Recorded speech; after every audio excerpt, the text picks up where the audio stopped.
இந்த வீடியோவை கடைசி வரைக்கும் பாருங்க. இந்த அம்மா வெளியே நின்னு ஆபீஸ் உள்ளார பாத்துக்கிட்டு இருக்காங்க. அப்போ அந்த கம்பெனியோட ஓனர் அங்க வந்து, யார் அம்மா நீங்க எதுக்கு ஆபீஸ் சுத்து பாத்துக்கிட்டு இருக்கீங்கன்னு கேக்குறாரு. உடனே இந்த அம்மா, என்னுடைய மகள் இந்த கம்பெனியில வேலை செய்கிறாள்னு சொல்றாங்க. உடனே அந்த ஓனர், அப்புறம் எதுக்காக வெளியே நிக்கிறீங்க, உள்ளார வந்து வெயிட் பண்ண வேண்டியது தானேன்னு சொல்றாரு. அதுக்கு இந்த அம்மா, நான் கிராமத்துக்காரி, என்ன பார்த்தால் என் மகளுக்கு அவமானமா இருக்கும், அவளை ரொம்பவே கோபப்படுவாள், எனக்காக இந்த பணத்தை மட்டும் என்னுடைய மகள் கிட்ட உங்க அம்மா கொடுத்தாங்கன்னு சொல்லி கொடுத்துட்டீங்களா, அவளுக்கு இந்த சிட்டியில செலவு அதிகமாக இருக்கும், அவள் கஷ்டப்படாம நல்லா இருக்கணும்னு சொல்றாங்க. உடனே இந்த ஓனர் அந்த அம்மாவுடைய மகளுக்கு கால் பண்ணி வெளியே வர சொல்றாரு. அந்த பொண்ணு வெளியே வந்து தன்னுடைய அம்மாவை பார்த்துட்டு ஷாக் ஆகிட்டாள். அம்மா எதுக்காக இங்க வந்தீங்க, நான் ஏற்கனவே சொல்லியிருக்கேன்ல உங்களை என்னுடைய ஆபீஸுக்கு எல்லாம் வரக்கூடாதுன்னு, அப்புறம் எதுக்காக வந்தீங்கன்னு சொல்லி ரொம்பவே கேவலமா திட்டுறாள். உடனே அவங்க அம்மா, நான் இந்த பணத்தை கொடுக்கறதுக்காக தான் இங்க வந்தேன்னு சொல்றாங்க. உடனே அந்த பொண்ணு கோவமா, அம்மா உங்களுக்கு பணத்தை பேங்க்ல போட தெரியாதா, எதுக்காக பணத்தை தூக்கிக்கிட்டு இங்க வந்தீங்கன்னு கேக்குறாள். அதுக்கு அந்த அம்மா, எனக்கு பேங்க் பத்தி ஒண்ணுமே தெரியாது, அது மட்டும் இல்லாம உன்னை பார்த்து 2 வருஷம் ஆச்சு, அதனாலதான் பார்க்கலாம்னு வந்தேன்னு சொல்றாங்க. அதுக்கு இந்த பொண்ணு, உங்களுக்கு கொஞ்சம் கூட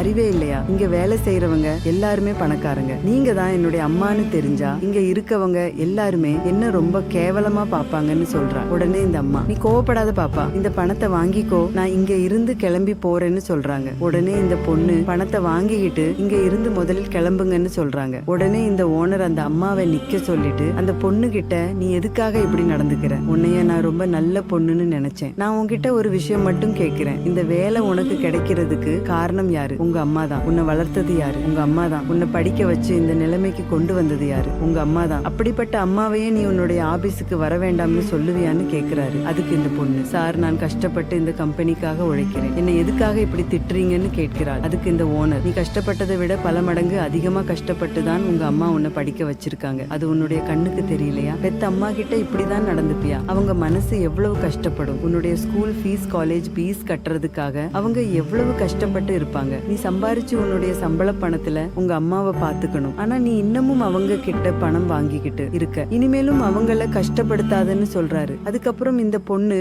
தன்னுடைய தப்பெல்லாம் உணர்ந்து தன்னுடைய அம்மா கிட்ட போய், அம்மா நான் செஞ்சது மிகப்பெரிய தப்பு, என்ன மன்னிச்சிருங்கன்னு சொல்லி மன்னிப்பு கேட்கிறாள். அதுக்கு இந்த பொண்ணுடைய அம்மா, நீ எதுக்கு என்கிட்ட மன்னிப்பு கேட்கிற, நீ என்னுடைய மகாராணி, நீ எப்பவுமே சந்தோஷமா இருக்கணும்னு சொல்றாங்க. உடனே இந்த ஓனர், நீ இனிமே உன்னுடைய அபார்ட்மெண்ட்ல தான் உங்க அம்மாவை தங்க வச்சுக்கணும், இனிமே நீ தான் அவங்கள பார்த்துக்கணும், நான் உனக்கு 3 நாள் லீவு கொடுக்குறேன், நீ உங்க அம்மா கூட டைம் ஸ்பெண்ட் பண்ணு, அவங்கள நல்லா பாத்துக்கோன்னு சொல்றாரு. அந்த பொண்ணும் ரொம்ப நன்றி சார், நீங்க மட்டும் இல்லனா எங்க அம்மாவோட அருமையை தெரிஞ்சுக்காமலே போயிருப்பேன்னு சொல்றா. அதுக்கப்புறம் அம்மாவும் பொண்ணும் ரொம்பவே சந்தோஷமா அங்க இருந்து கிளம்பி போறாங்க. இந்த கம்பெனி ஓனர் செஞ்ச செயல் உங்களுக்கு பிடிச்சிருந்தா இந்த வீடியோவுக்கு ஒரு லைக் போட்டு கமெண்ட்ல சூப்பர்னு கமெண்ட் பண்ணுங்க.